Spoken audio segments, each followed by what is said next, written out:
বাংলাদেশ নদীমাতৃক দেশ। নদীগুলো হারিয়েছে নাব্যতা, সবখানে দখলদারদের বাণিজ্যিক থাবা।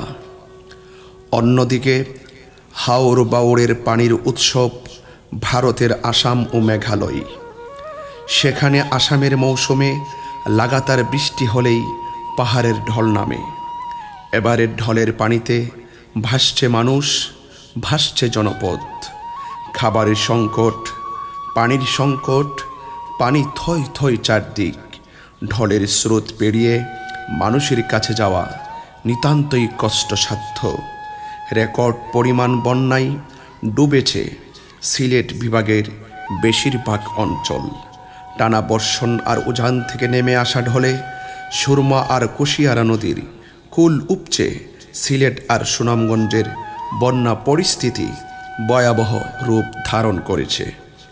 মানুষ খাদ্য ও পানির সংকটে। দুর্গত মানুষের পাশে দাঁড়াইবার প্রতিশ্রুতি গ্রহণ করে আহলে সুন্নাত ওয়াল জামাত ব্রাহ্মণবাড়িয়া।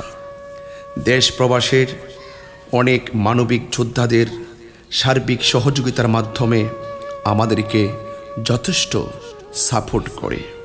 সবার দেওয়া আমানত দুর্গত মানুষের পাশে ভালোবাসা বিতরণের জন্য শুরু করেছি পলিথিন থেকে শুরু করে প্রয়োজনীয় ত্রাণ সামগ্রী কেনাকাটা।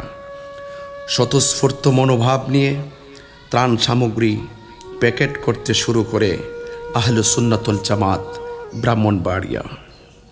প্যাকেট সম্পন্ন হলে রাতেই রওনা দিয়ে সকালে পৌঁছে যাই সুনামগঞ্জ খেয়াঘাটে।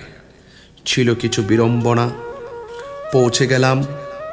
ত্রাণ সামগ্রী দুর্গত মানুষের ঘরে ঘরে পৌঁছে দেওয়ার প্রথম ধাপের সুনির্দিষ্ট সুনামগঞ্জ, বিশ্বম্ভরপুর, তাহেরপুর উপজেলা অসংখ্য পানিবন্দীদের ঘরে ত্রাণ সামগ্রী পৌঁছে দেওয়ার জন্যে।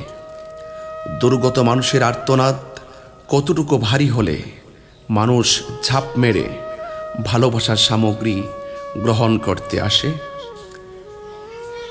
কেউ সাঁতার কেটে আসে, কেউ নৌকায় করে ত্রাণ সামগ্রী গ্রহণ করতে আসে।